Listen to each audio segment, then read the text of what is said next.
tardes, Izaskun Álvarez. Hola, buenas tardes, Cristina. Un placer. Un placer. Un placer conocer más y mejor nuestros municipios, nuestra historia.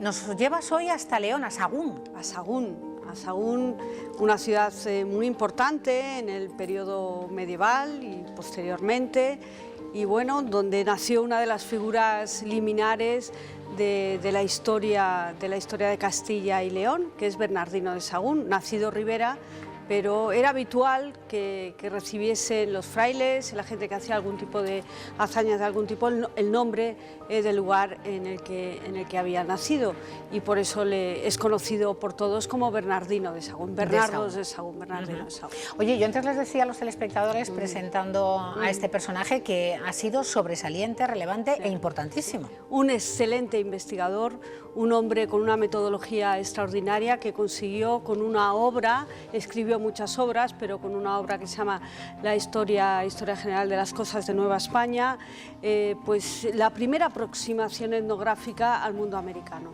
Y lo hace un leonés, un personaje nacido en Sahagún, y es conocido internacionalmente por el Códice Florentino. Que bueno, el Códice Florentino forma parte...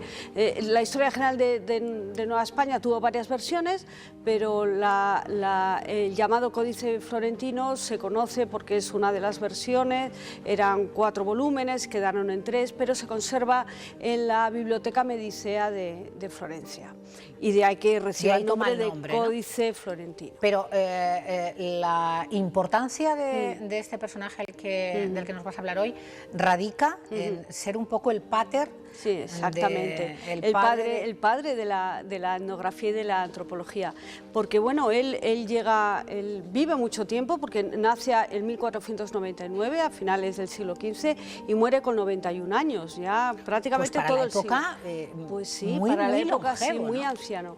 Y tenía todo el saber de una persona... De la experiencia. De la experiencia, ¿no? Los ancianos y nuestra gente mayor, los seniors, como yo digo, son los archivos vivos. Y hay que cuidarlos mucho. Hombre, nosotros les cuidamos. Les cuidamos mucho. Esto va dirigido a todos los seniors. Sí, claro, a todos los fundamentalmente seniors, sí, que nos ven cada tarde. Que tienen toda esa experiencia. Entonces él llega a Nueva España, al Virreinato de Nueva España. Había 2 virreinatos, el Virreinato de Nueva España y el Virreinato del Perú, cuya capital era México. Era un territorio enorme, ciclópeo, enorme, como todo es en América. Y bueno, él funda un colegio por mandato de Juan de Zumárraga, que en aquellos momentos era el obispo de México, que se llama el Colegio de San Roque de Tlatelolco, que es un colegio dedicado a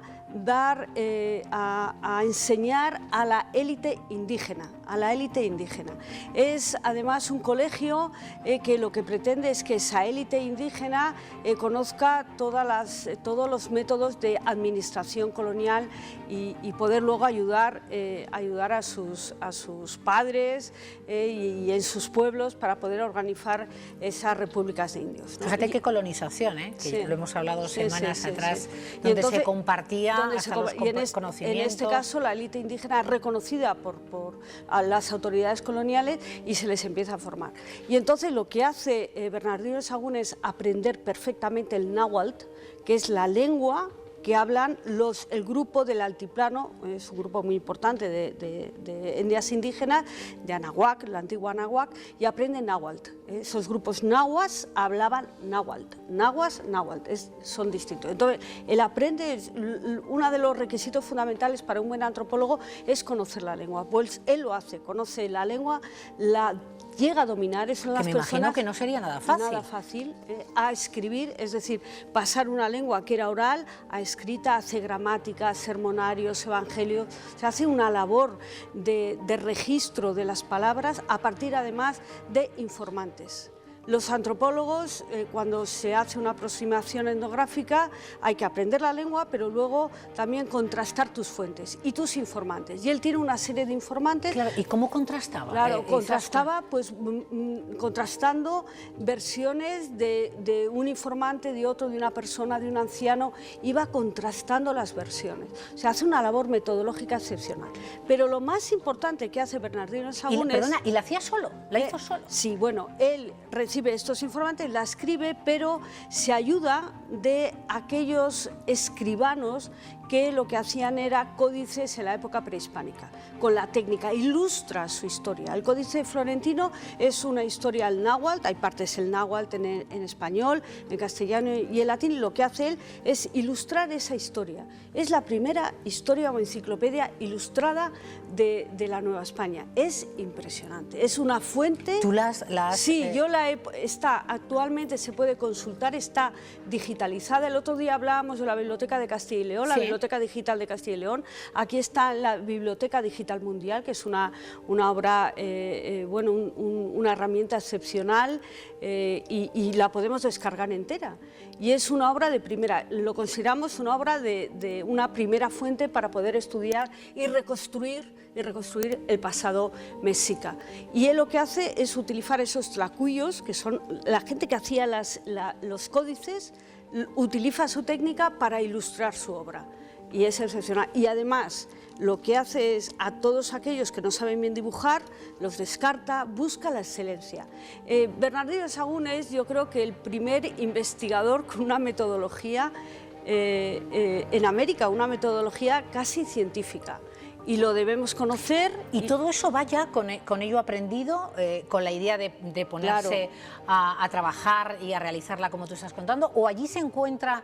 ¿Qué es lo que hace? Con el contexto adecuado para llevarla a cabo. Bernardino de Sahagún llega ya mayor a Nueva España, a México. Él había estudiado en Salamanca, salía de Sahagún. Probablemente se hizo franciscano por la importancia que los franciscanos, el convento de San Francisco tiene en Sahagún, y por eso optara por ordenarse franciscano.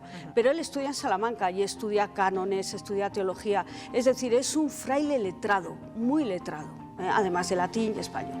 Y entonces pasa y se empieza por la necesidad de evangelizar.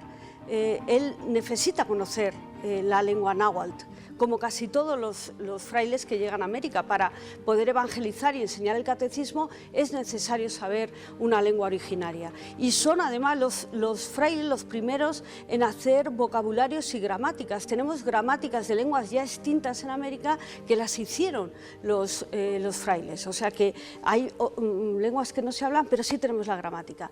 Y en el caso de él, pues bueno, era un hombre de investigación, de conocimiento, y empieza a interesarse enormemente por el pueblo náhuatl y por todos los antecedentes de estos pueblos antes de la llegada de los españoles. De ahí su interés. La obra es monumental, es excepcional, es venerado por la antropología americana y mexicana, pero es necesario que lo conozcamos en Castilla y León y que sepamos quién es esta figura. Es que además procede de esta tierra. Y procedente de Sahagún, ¿no? Claro, es una figura liminar para el estudio de la historia de América y de la etnografía y la antropología. Excepcional. Oye, ¿cuántos personajes, Izaskun, que son oriundos, son salidos de esta tierra, de estas tierras?